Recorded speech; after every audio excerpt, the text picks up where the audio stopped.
If you bought just $1,000 of Bitcoins in July 2010, you would now have $90 million on your hands. From a mere 5 cents a pop 7 years ago, the cryptocurrency has steadily been climbing in value. What's driving Bitcoin's surge in value? One reason could be the recent upgrades to the system. Transactions are faster and fees are lower. Another reason might simply be that more people know about it and are comfortable with the idea of a cryptocurrency, including investors. As more mainstream traders and investors get on board, the currency is seen as increasingly robust. For the uninitiated, Bitcoin is a virtual currency created by a mysterious individual who goes by the name Satoshi Nakamoto, though that is most certainly not his actual name.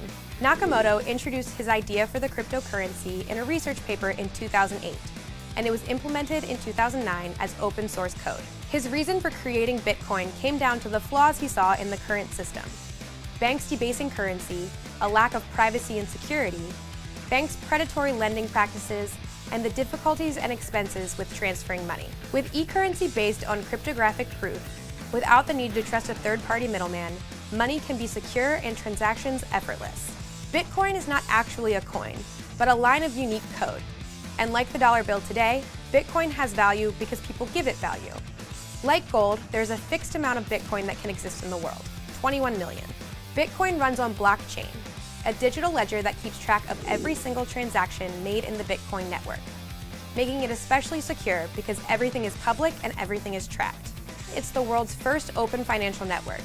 As people become increasingly wary of government control over individual assets, Bitcoin becomes more and more viable, your own personal bank that no one can touch. Your Bitcoin is stored in a wallet.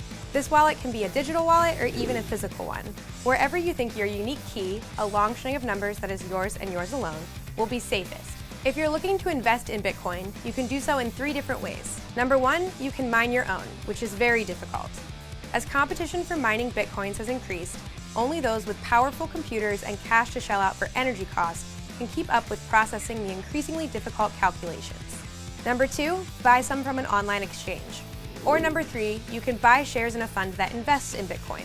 And if you're looking to cash out, you can do so by selling your Bitcoin directly to another user in exchange for another currency or in an online exchange. Bitcoin's real-world value may be slower to develop. As a day-to-day currency, it's still hard to use. While there are some brick-and-mortar establishments that accept the currency, from hotel chains like Howard Johnson to certain restaurants, it's still difficult to use out in the real world. Online, certain goods and services can be bought with the currency. As more companies and retailers begin to recognize Bitcoin's growth, adoption will follow. For now, the currency's value lies in what it's worth, with Bitcoin holders closely watching its value climb, wondering when, if ever, to cash out. For UPROXX, I'm Frankie Greek.